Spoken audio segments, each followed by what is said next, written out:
Welcome to the Saturday edition of The Box Seat. I'm Adam McGrath and joined by Mark Olmos. Mark, another 9 races we've been gifted this week. Yes, and good weather this time as well, Adam. Welcome to our viewers. Looking forward to the Apprentices race sponsored by the WA Carbine Club. Yeah, certainly a great opportunity for those apprentices. Let's take a look at the conditions that we are going to be faced with. A sunny day expected in Perth. That is tremendous. The immovable rail is out 6 metres and we should be running on a good form, but do keep an eye on the RAWA website just to see those details as well with the track drying out. Let's get straight into it. Race number 1, it is another maiden that is worth the $30,000. It's over the 1,400 metres and with a great price available, got a full field. Let's not muck around with 18 runners to have a look at. Number 7, Lone Sailor, was an excellent run last start at his first career race start. Vegas as well starts to pick up after being back in the field.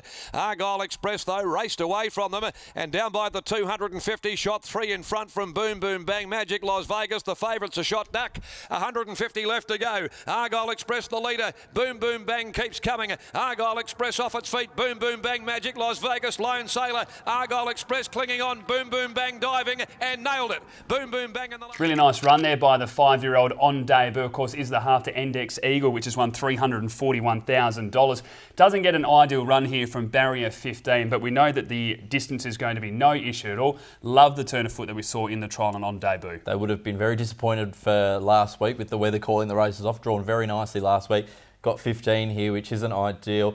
Or another chance in the race is number 2, Vandalago. Jake Casey takes off 1.5 kilos. Look, not in my selections, but can certainly win. Like with Lone Sailor, the question mark here is the barrier with Vandalago. Now, Vandalago has raced against horses. They're an absolute mile better than anything in this field. He's been racing in 59 plus events, class 3s, class 1s as well. So if they were to go head to head with a nice barrier, Vandalago blows them apart. Now, barrier 16, 56.5 kilos is the question mark here as well, but I still just have to go with that class and the ratings races that we've seen before. Number 15 as well, Marathon Miss from the Stan Bates yard. Patrick Carberry rides. Barrier 1, didn't mind its run last start behind Kawaja. Kawaja, of course, gobbled them up. Did come out and was okay on Wednesday, but I think this horse has a certain chance here from the barrier. Yeah, you're quite keen on this one, aren't you? And I guess from what we've seen in the recent runs, it lights the lead, and from barrier 1, it's going to get those opportunities, isn't it? And it just draws really, really well here. Barrier 1, all the favours for Patrick Carberry, whereas a few of the more fancy chances are drawn well out and will make for an interesting race. Who goes forward and who goes back, especially with 18 runners to take part in the race. That might just be the difference as well. Maybe the difference that it comes down to barriers, so I can completely understand why you've gone there with number 15. I've gone with number 2 just for the class difference here. Vandalago on top from 7, Lone Sailor, number 3, Oratorio's Pride, and throwing in number 14, Keep Him Alive. I've got the 15 on top there, Marathon Miss. From the 18, 303, number 12, Miss Micah, and the 13, Argyle Express. Race number 2 at Belmont Park. It is over the 1,400 metres, another event for the 3-year-olds, and a lot of these have gone head-to-head, Mark, and some are just starting to find some really nice form. Yeah, 1,400 metres. We're starting to see a few of these former 2-year-olds, now 3-year-olds, get over a bit of ground. Let's have a look at Rich Red last start, running second behind the very in form Get Over It. by Dusty Storm. Rich Red pulled out. One short, got held up behind them there. He's flat to the floorboards, one short. Parading looking for an inside run. His Burning Magic and Get Over It down the outside. At the 200, Rich Red had hit the front, but Get Over It is about to quickly descend upon it. It dashed up, hit the front. Get Over It pulled away. He put the stick into the left hand. He wanted to duck back to the rails, but he's pulling clear. Get Over It. And Shooter McGruddy pulled the right rein. Get Over It beat Rich. Any run around Get Over It has to be respected. I think we've learned that pretty early in that career. That horse is going to be very hard to beat, even going to events like the Guineas. I like Rich Red. It matched well in this race. Obviously, it's drawn wide, but we've seen it beat Night Watchman a few times and a couple of the other runners as well. So I give it a really nice chance in this race. We know with the Paul Jordan runners, they like to go forward. He's also got number 3, Magic Las Vegas, which will go forward. But number 1, Night Watchman, is an interesting one. You did say all that form behind Get Over It has to be respected. Last start, Get Over It just shoved him out of the way on the turn and said, get out of my way, I'm going better than you. Ended up winning the race, but Night Watchman was just completely unbalanced. I'm willing to forgive this start. Such a hard horse to follow, isn't it? We've talked about this numerous times. When it came out and won 2 starts ago, we both said, well, we weren't surprised, but you couldn't put in your numbers from what we'd seen. Now it gets a 3 kilo claim, so it runs with only the 54 kilos. A similar performance to what we saw 2 starts ago, and it can win, but I can't put it in with any confidence. I think you can certainly have it in your numbers. Simon Miller loves these juvenile races. Has got Kimbo's Girl here. Jason Whiting rides 54 kilos. I thought it was a pretty good run first up, beaten 1.5 lengths by the Celt. Go back to last campaign, beaten a loghead by Dainty Tess and beaten 1.3 by Wrinkly as well. I think the form lines hold up. She's never run outside the top 3. Barrier barrier 4, 54 kilos. I'm going to put her on top from number 8, Burning Magic, 6, Melting Point, and 5, Where's Wally? I've got the one on top, Night Watchman, from the 3, Magic Las Vegas, number 5, Where's Wally, and 8, Burning Magic. Race 3 at Belmont Park. It is over the 1,000 metres, another event for the 3-year-old, and I'm really looking forward to this. Some cracking form lines with Dainty Test, Next Generation, and Sweet Aura. Then we're throwing in now Snow Lord, which trialled the house down, and Quillista, which showed a little bit at Ascot as well. Yeah, a few really nice winners in this race. Let's have a look at Sweet Aura beating Dainty Test last start. Tess and ask her to go. Triple event coming down the outside. Next Generation back behind them. Magic Opus under the whip last of all. At the 200 metre mark, the fancies have come together on the outside. Sweet Aura coming at Dainty Tess. I'll tell you what, Dainty Tess is kicking. Dainty Tess, Sweet Aura. Now Pike pulls the whip. Sweet Aura's on the outside. Dainty Tess goes with it, but Sweet Aura's just going to win it. Threw it out on box seat for the followers there. It was the best bet of the day. Now, I didn't expect that she had to work that hard with the weight swing. It was just, I thought, a pretty obvious bet, but I love the way that Dainty Tess was able just to keep pushing her. I thought Dainty Tess, about 150 out, was going to win the race. Now, when I look at these two for the race, even though Dainty Tess has drawn barrier 10, with that 3 kilo swing, it gets 2.5 kilos on Sweet Aura, and I'm leaning towards Dainty Tess over Sweet Aura. Yeah, I'm with you, Adam. It looks the obvious Quinella there, but Dainty Tess, Sarah Bonner does go on board, and it looks like a horse will give you its all, but you've got to ask for it as well. So with the apprentice on board, it should be interesting, but the weight drop is definitely a considerable factor. Number 4, Sweet Aura, as you mentioned, William Pike, just gave it the plum ride behind Dainty Tess. Jordan Turner probably didn't get it right last start. He sat off the fence and gave Sweet Aura the beautiful cut into the race, whereas if Sweet Aura was out there working without any cover, might have found it a bit tougher to get to it. We've also got in the race Next Generation. We've seen this horse winning the soft up the inside. Has a nice turn of speed, but one of those gallopers that just has so much to learn still. Yeah, it does, and it will enjoy the soft track. Look, I just don't think it can beat the two that we discussed. It comes out of that same race. I've got it well behind Dainty Tess and Sweet Aura. Number 7, of course, Snow Lord, having its first start in the Elio Galante colours, the famous colours of Scenic Blast. Grant and Alana Williams train, and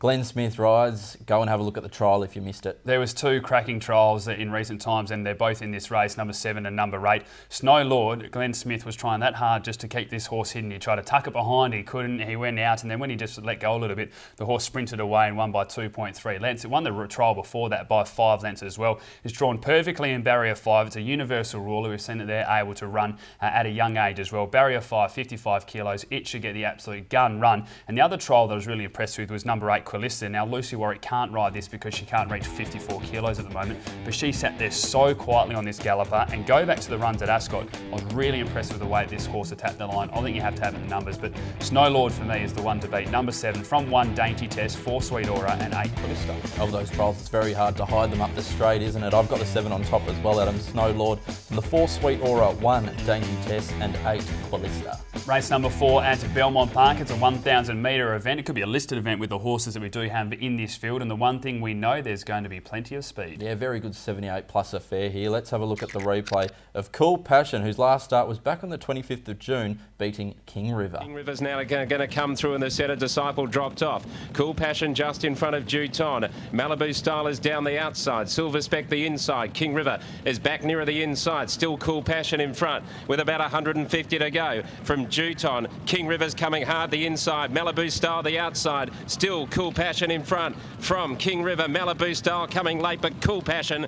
We've got so much time for this galloper. I know we both followed it throughout its campaign, and just continues to keep lifting. She's a 5-year-old mare. She's only had the 10 starts, but she's never finished outside the top 3, 7 victories as well. Now, barrier 10 isn't ideal, but we've seen that this horse can just race wide and make its own luck as well. I spoke to Lucy Warwick on Wednesday. She was quietly confident. And the reason why I really like this is because with the speed from Travanator, Rebel King, Benito, Hot Goods, and even a horse like Marchand, I think it's going to slot in perfectly. It'll get a nice run, and I think some of these leaders may just hinder their own chances with the amount of speed in the race, and she should be able to finish over the top. The other one from the Warwick stable, of course, is number 8, Hot Goods. William Pike riding this one. Last start was excellent. We thought she may have lost her edge and her real speed this time in, but it was good to see her put a win on the board last start. Probably the perfect explanation. She's just slingshotted out of the gates, and we haven't seen that for a long time now. We spoke to Justin Warwick after the race because what you mentioned was a serious concern that maybe she wasn't going right, and what he said is that he still feels that she's at the same level. It's just everything else has increased and she hasn't. So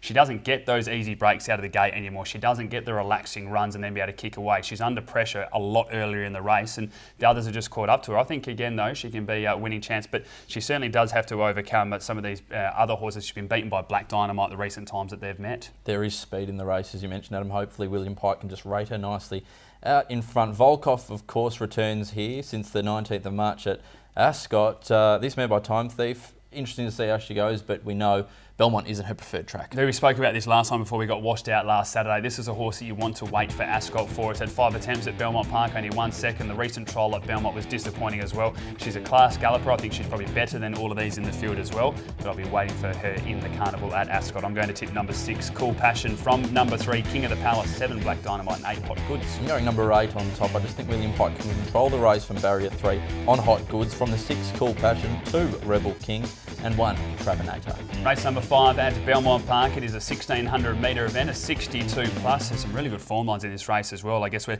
really analysing that Falcon Crest run. There's a couple of gallopers from there, and there's one that just continued to get backed in the yard, came out and won impressively, and I think that's the one we're looking at, Mark. Yeah, Discoville indeed is our replay horse. Let's have a look at that win first up, beating Tycoon Target. 150 though, Tycoon Target got its head in front from on the inside, Lucilla. Starkle, followed then by Skellig. Politics immediately under pressure. Discoville's coming down the outside. Tycoon Target from Skellig, and now Discoville. They've had something on Discoville. It looms up now. Goes to Tycoon Target, hits the lead, and it's Discoville. Discoville has won it from Tycoon. Tremendous run by Discoville on that occasion. It's twice in recent times we've seen that this horse has been well supported and come out and got the chocolates.